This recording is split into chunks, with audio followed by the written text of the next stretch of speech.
Last time we started section 3.3, subtraction of whole numbers, and we had left off on talking about properties of subtraction and found out there were no properties to talk about. They all failed. And so what we are at this point is taking a look at some algorithms for subtraction. We saw a bunch of algorithms for addition. You're going to see a lot of those mirrored here in slightly different ways. But there's also a couple of different ones that pop in and others that don't pop back in because it's subtraction instead of addition. The concrete model is one that we saw before. So the concrete model is the idea that what you would really do in a classroom is you'd really have blocks and the kids would be doing this with their hands. You're not going to be drawing pictures. So we're just drawing a pictorial representation in our notes of what you would be doing with something kind of like Legos, okay? So connecting blocks. So you would have the number 34, which would be 3 longs.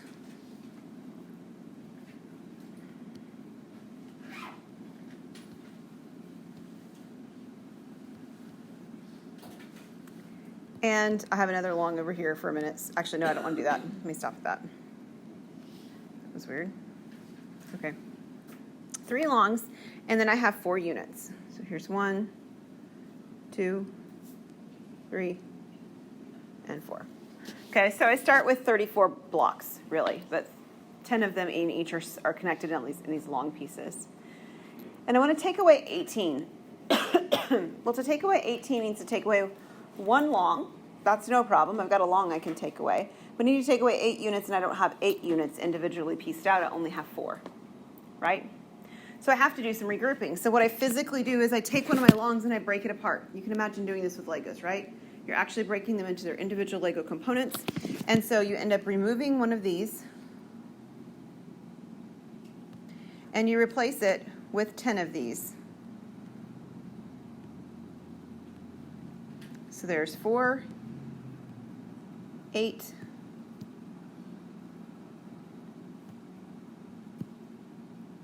9, 10. Okay, so these 10 are coming from just breaking apart one of my longs. That's all they're coming from. What that allows me to do then is it allows me to actually remove, right, to take away 2 of the pieces. So I will take away one of the longs. So that goes away, and I need to take away 8 individual units. So that's 8 of them that I need to take away, something like that. And what does it leave me with? Well, how many longs does it leave me with? Yep, 1 long. And how many units does it leave me with? 6 units. So these are the pieces that remain after I've removed the pieces that I marked in blue. The red I didn't really remove, I just broke it into pieces. Okay, so I did change its form, but I didn't really remove it. And the answer I end up with over here, which would be 16, would be my final answer to the problem.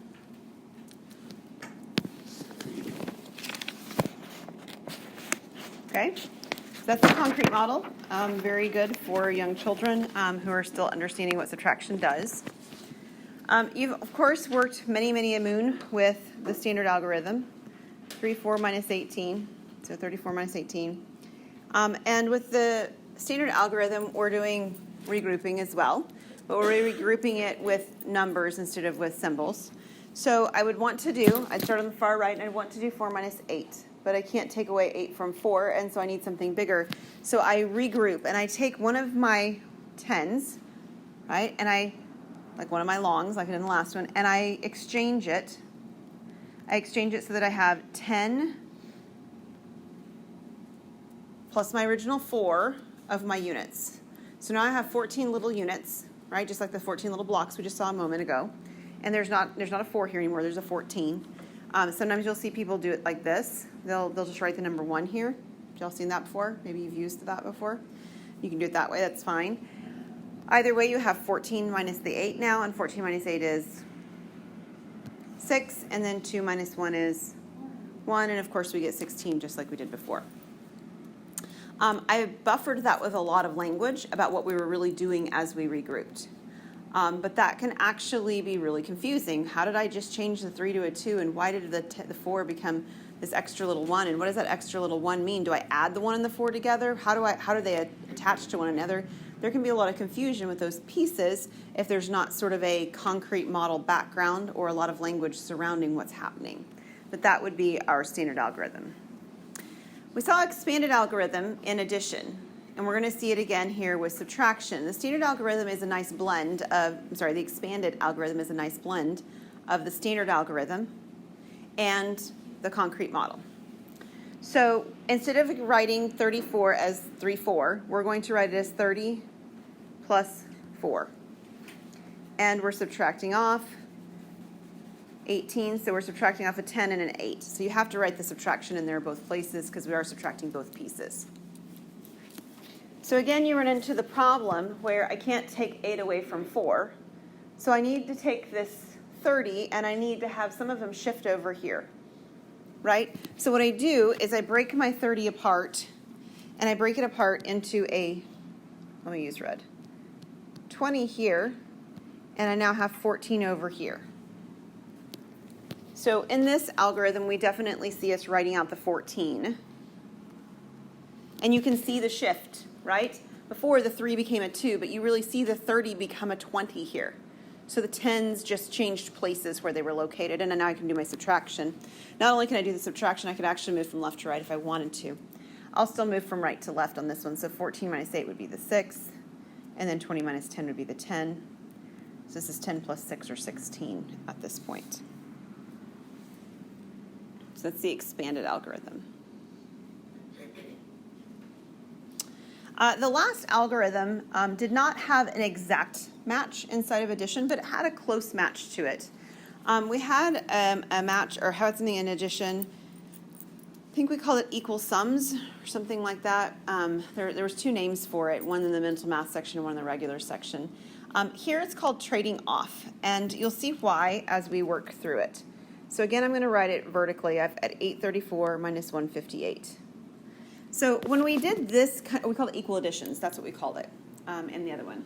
So no, they're calling equal additions here. I just totally lied. Okay, so what we're trying to do, I think trading off is what we called it before. Yeah, that's the one. Okay, so what we're trying to do is we're trying to get zeros into ones in the tens place. We want lots of zeros because zeros are easy to add with, zeros are easy to subtract with. So the goal is the same thing like it was back in addition. I want zeros. I want to have one of these numbers, and it doesn't usually have to be one or the other, but sometimes there's a nicer choice, right? Like I'm probably going to work with 158 because the 8 is closer to a 0 than the 4 is. So I'm going to work with 158. So in order to get that 158 to have a 0 in the last place, I'd need to add 2 to it. Okay? And what we did when we did trading off is that I added 2 and I balanced it by subtracting 2, right? Okay. Well, here, what I'm doing is I'm adding 2 to both. So here's what you can imagine. Imagine that if I stood at the front of the room, and my husband is, I'm 5'2", I'm 5'4", and my husband is 6'2". And so my husband stood at the front of the room. So we stood side by side, and so he's several inches taller than me, right? So if we added 2 inches to his height, in order to compensate and to stay the same difference in height apart, we'd have to add 2 inches to my height. That's what we're doing here. We're trying to keep the distance between these 2 values balanced. So if I add 2 to one of them, I have to add 2 to the other one. So that's what we see happening. Emily? So the reason you added 2 is to get 158 to 160? Yep, that's exactly right. And we're not quite done, but we're a part of the way there. So the 158, like you said, became 160. What does 834 become? 836. Okay, but I really don't want the 160. I really want it to have all zeros except for the first digit. So what would I have to add to a 6 to turn it into a 0? A 4. But it's in the tens place, so I don't want to add 4. I want to add 40. So I will add 40 to the 160. But again, just like I was talking about the height difference, if I add 40 to one number, I have to add 40 to the other number so that their difference is still the same. So I now have 200 on bottom, which is really my goal. I wanted a single digit, like a numeral with zeros following it, right? I wanted a digit that was not 0 followed by a bunch of zeros. And then the other one, 836 plus 40 would be 876. And why did I want that? Well, I wanted that because I want 2 of the additions to be very straightforward and simple, right? You add 0 to something and it doesn't change. So if you subtract 0 from something, it doesn't change. This one's subtraction, but it's the same idea we did before when we did addition. So as I subtract, I've got 6 minus 0 in the right-hand column. In the tens column, I have 7 minus 0. And then in the hundreds column, I have 8 minus 2. So it's 676. And of course, if you wanted to make sure that you remembered it right on the additions or the subtractions or things like that, you could always just do this with a standard algorithm to check yourself. You're welcome to grab a calculator to check yourself. That's fine too, if you're just wanting to confirm that you had the pieces right. But the important piece here to get, for it to make it actually be, was it supposed to be a highlighter? To actually be equal additions is that you have the second value being the 0, 0. Because we want to subtract. We want to subtract nothing. Okay, so just like we did in addition, we're going to do a little bit with other bases in subtraction as well. Okay? So remember, we're working in base 8. We have numbers 0 through 7, and we're going to subtract. So I will do it just like I did back in section 3.2, where I show you a couple of algorithms so you can see how they play out.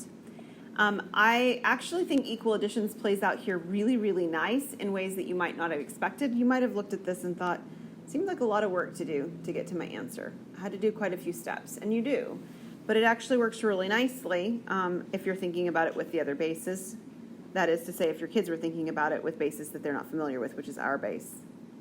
So let's do standard algorithm first. It's 3, 4 minus 1, 7.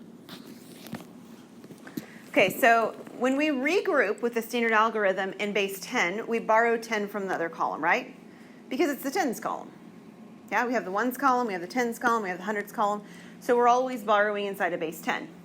But in base 8, we would be borrowing 8. So I can't do 4 minus 7. So I have to regroup. I'll regroup the 3 to a 2. But I have to borrow 8 because I'm in base 8. What's 8 plus 4? 12. So it's going to be necessary, you're probably going to have to write this. You can't just put a 1 because you didn't borrow 10, you borrowed 8. So 8 plus 4 is your 12. Now on the far right, 12 minus 7 would be 5.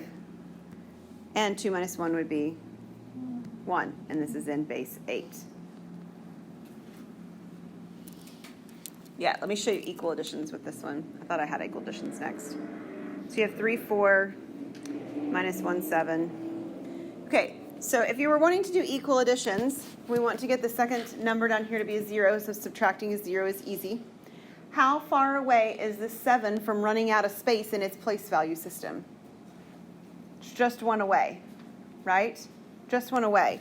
So all I have to add is a 1 on the bottom one, and to compensate by adding 1 on the top.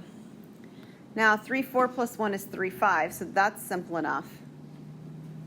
What is 1, 7 plus 1? Hint, it's not 1, 8. What is it? It's 2, 0. Yeah, I'm out of places in the ones place, so I now have to go up to 2, 0. And what is 3, 5 minus 2, 0? Yeah, it's 15, or 1, 5. 1, 5.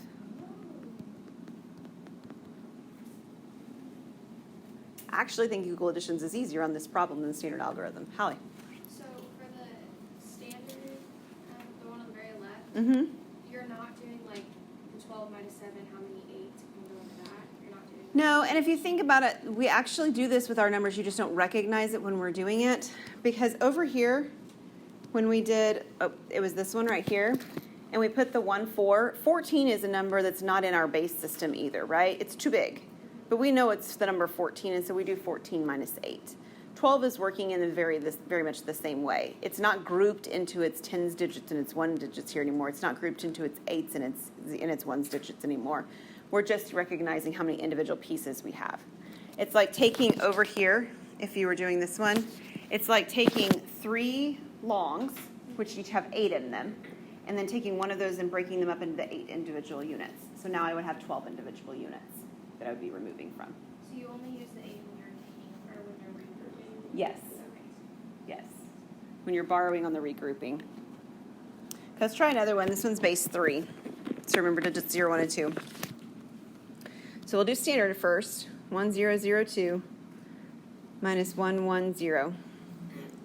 So we're in base 3. We start in the right-hand column. 2 minus 0 is fine. But then, of course, we run into a problem because I have 0 minus 1, right? It's not going to work. So I'm going to have to regroup, and I have to go all the way over to the 1 because there's nothing to borrow from or to regroup from till we get there. So over here at the 1, I have to borrow this 1, and I have to make it a 0. But when I borrow or I regroup in base 3, I'm borrowing 3. So there's going to be a 3 where this 0 is now.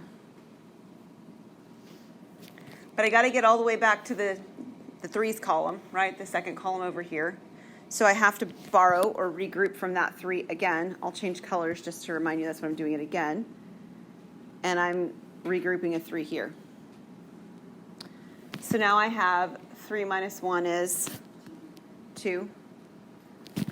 I have 2 minus 1 giving me 1. And this is in base 3.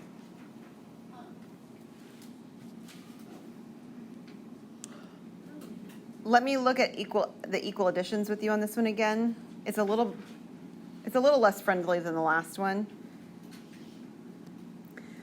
In some regards, it's nice because there's already a 0 in the 1's place on the second value, right? So that's kind of nice. But I need to move this over, and I want this 1 to become a 0. What do I have to add to 1 to get to 0 in base 3? 2. And it's in the 3's column, so I have to add 2, 0. Okay? So this 1, 0 and this 2, 0 added together would make a 0 where I want them to be at the moment, which would give me a 0 here already, and another 0, and then a 2. Right? This 0 is already here. This 2 plus this 1 would give me 3. 3 makes 0, and then it adds 1 into the next column. It already had a 1, now it's a 2. On the top, it's actually kind of nice. There's a 2 here already. This 2 gets added to this 0. That's just 2. And then there's a 0 right here, and there's a 1. Now, while we do in fact have all the, a number with all the zeros here, which is something that's useful, I still have a problem. I can do 2 minus 2 and I can do 2 minus 2, but I can't do 0 minus 2. Right? I would have to borrow to do that. I don't want to do any borrowing, right? I want to have no borrowing.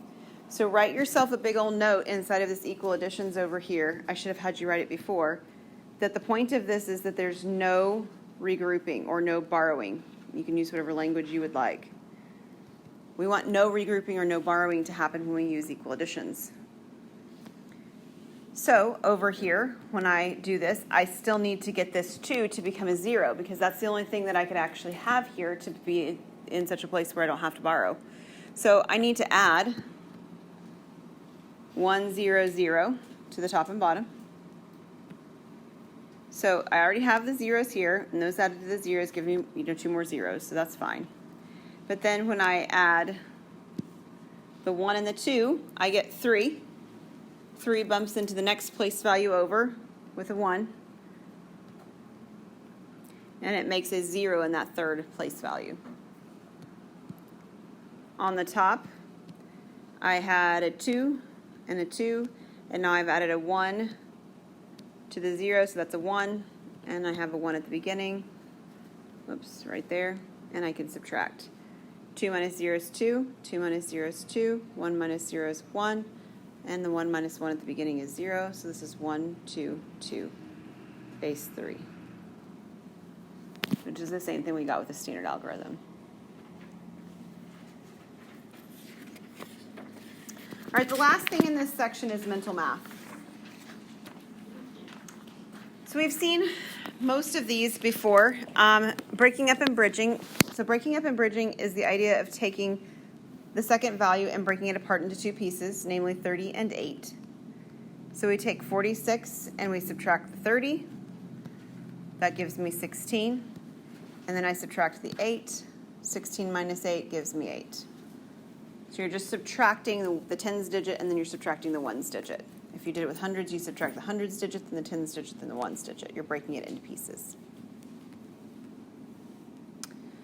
Trading off.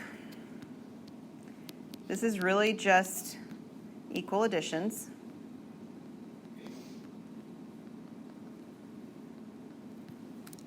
So equal additions, we would do the trading off. Here's my 4, 6. We're back in our base system, so you'll appreciate that. I would be subtracting, so I'd add a 2. So this gives me 48 on top.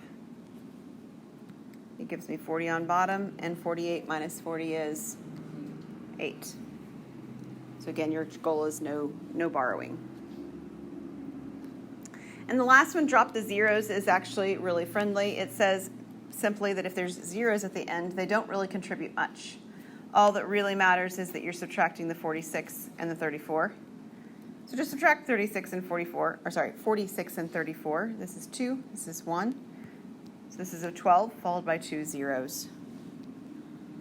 So you're dropping the zeros mentally as you are doing them.